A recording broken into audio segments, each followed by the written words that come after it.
My name is Evelyn Reed, and 6 months ago my neighbor, a man who saw legal documents as weapons and property lines as declarations of war, sued me over a fence that was encroaching by exactly 4 inches. Yesterday, that same man, standing on his meticulously manicured lawn, was handed an official foreclosure notice on his $1 million home. He was served by a process server I had hired, all because he did not realize that, while he was focused on suing me for 4 inches of wood, I was quietly purchasing every penny of debt he owed on his entire estate. The only thing I wanted from his life was silence, and I secured it through a ruthless legal checkmate. I purchased my home in the exclusive, historically preserved Oakwood Hills neighborhood 6 months after establishing my private investment firm, Veritas Capital. My career is focused on the acquisition of distressed assets and complex debt restructuring, a world built on extreme discretion and calculated moves within the shadows of high finance. My home was a hard-won reward for years of relentless, highly technical work, a mid-century modern sanctuary designed for peace and quiet reflection. That peace lasted exactly 1 week, until I met my neighbor, Mr. Arthur Harrison. He was a retired corporate defense attorney, a man whose entire identity was built on aggressive litigation and controlling the minor, visible details of his environment. He saw me, a single woman under 40, moving into his territory, as an immediate challenge to the established traditional order of the neighborhood. He began his campaign immediately, leaving passive-aggressive, laminated notes about the excessive height of my ornamental grasses, the precise shade of my exterior trim, and eventually, the visibility of my delivery vehicles. It was a relentless campaign of petty harassment, disguised as concern for the homeowners association rules he claimed to embody and enforce. His constant surveillance made simple chores feel like legal transgressions. The injustice escalated into an actual crisis when he launched a full-scale legal assault over my new perimeter fence. The fence was installed by a licensed contractor and was entirely compliant with all city zoning rules and standard property guidelines. However, Mr. Harrison, utilizing his deep knowledge of obscure legal technicalities and bureaucratic leverage, commissioned his own private survey. The result was a lawsuit claiming my fence had encroached on his property by exactly 4 inches, constituting both a deliberate, calculated trespass and a severe violation of the HOA covenants he had manipulated over the years. The legal papers arrived via an overly dramatic, aggressive process server, while I was hosting a quiet business dinner with high-net-worth clients. The irony was suffocating.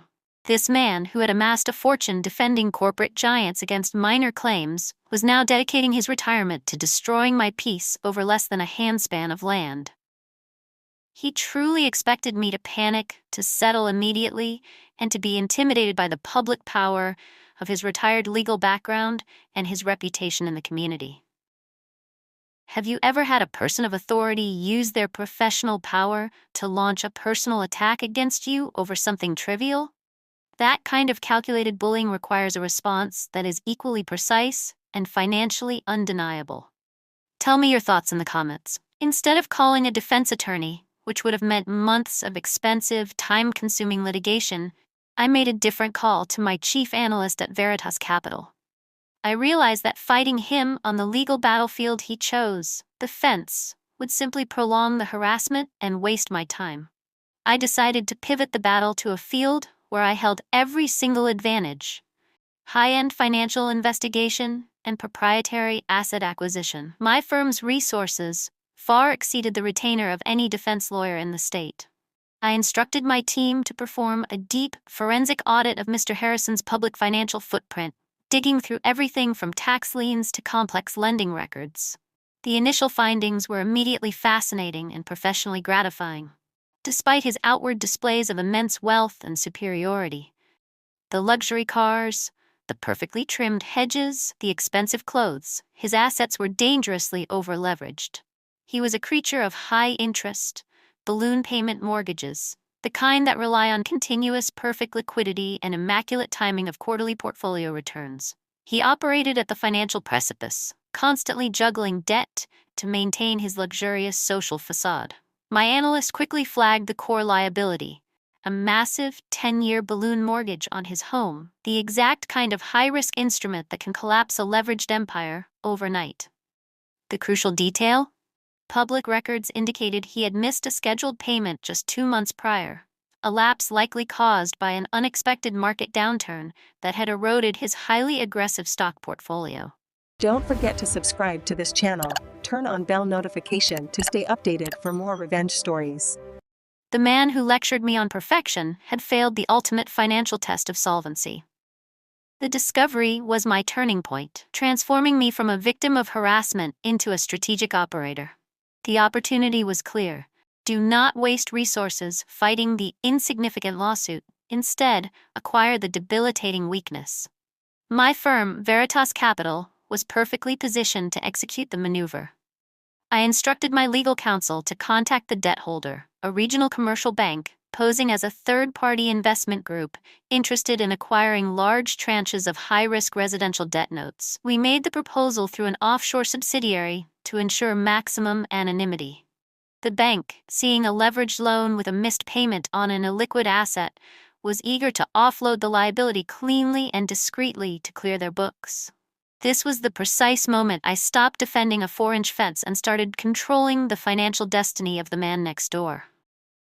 Poetic justice, I realized, is simply having superior resources and a strategic plan executed with surgical precision. The plan moved into systematic motion. Over the next month, my firm's holding company finalized the acquisition of Mr. Harrison's entire debt note, along with the mortgage servicing rights. The transaction was complex, involving multiple legal shells and offshore accounts to obscure the ultimate beneficial owner. Mr. Harrison remained entirely oblivious, too focused on the trivial fence lawsuit and the next HOA meeting to notice the tectonic financial shift happening beneath his feet. He continued his campaign of intimidation, leaving official-looking, threatening letters on my windshield and having the HOA send daily violation notices.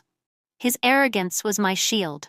He never once considered that the single woman next door, the one he dismissed as incompetent, could command the financial power required to execute a hostile debt takeover. The mortgage note was transferred to my firm's subsidiary, which immediately began the mandatory state-required process of debt restructuring and notification. Using generic bank letterhead and complex legal language, he would have dismissed as standard financial noise.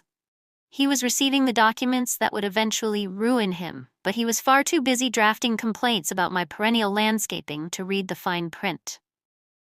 I waited patiently for the mandatory 90-day grace period to expire, watching his debt accrue fees, knowing the legal clock was ticking toward the final, irrevocable confrontation. The public payback arrived precisely 9 days after the grace period ended. I was tending to my rose bushes in the front yard, ironically right near the disputed section of the fence, when Mr. Harrison stormed out of his front door. He was in a full fury, waving a document he had printed from the court website. "Read!" he bellowed, crossing his yard aggressively, his face flushed with self-importance. "I am filing a motion for contempt against you. I saw your gardener here yesterday, and that fence line remains utterly unacceptable. You will be paying substantial fines, you incompetent woman. You have no idea how the law works." I calmly stepped back from the roses. I reached into the pocket of my linen gardening apron and pulled out a crisp official document I had prepared that morning. I waited until he was standing exactly 4 feet away from me, yelling about his property rights and the cost of litigation. Then, without raising my voice, I extended my hand, presenting the paper. "Mr. Harrison," I said, my voice steady, "I believe this document belongs to you." His face, red with rage, contorted as he snatched the paper, expecting another court summons. What he received was a formal notice of default and foreclosure, clearly stating that the holder of his mortgage note was initiating immediate proceedings to recover the collateral. His eyes scanned the document wildly, searching for the bank logo. When he saw the name of the new lender, the holding company I controlled, the color drained from his face entirely. He looked up at me, his mouth agape, his entire posture shrinking in defeat. "Who are you?" he whispered, suddenly terrified and small. "I am the new owner of your debt," I stated, completely composed, meeting his stare with cool, professional indifference. "And I am foreclosing." I believe you have 60 days to vacate the premises. His legal education had finally delivered him an undeniable truth that trumped all his petty lawsuits. His fence litigation was dead, swallowed by the magnitude of his financial reality. The silence that followed was the sweetest sound I have ever heard. I simply turned back to my roses, leaving him standing there in the middle of his lawn, clutching the notice that represented his total defeat. A week later, he quietly dismissed the fence lawsuit, and 2 months after that, the for sale sign was erected on his property. I did not bankrupt him. His own financial vanity and reckless leveraging accomplished that, but I accelerated the process and delivered the final, undeniable blow myself. I used his own tools of litigation and control against him, proving that ruthless strategy always trumps petty malice. Today, I sit in peace, waiting for the sale of his home to close, knowing that true victory is achieved not by shouting in courtrooms, but by controlling the numbers on the balance sheet. Thanks for watching. Don't forget to subscribe to this channel to enjoy more revenge and inspiring stories like this one. Where are you watching from? Drop your country in the comments and tell us what you think about this story. Don't forget to subscribe to this channel. Turn on bell notification to stay updated for more revenge stories.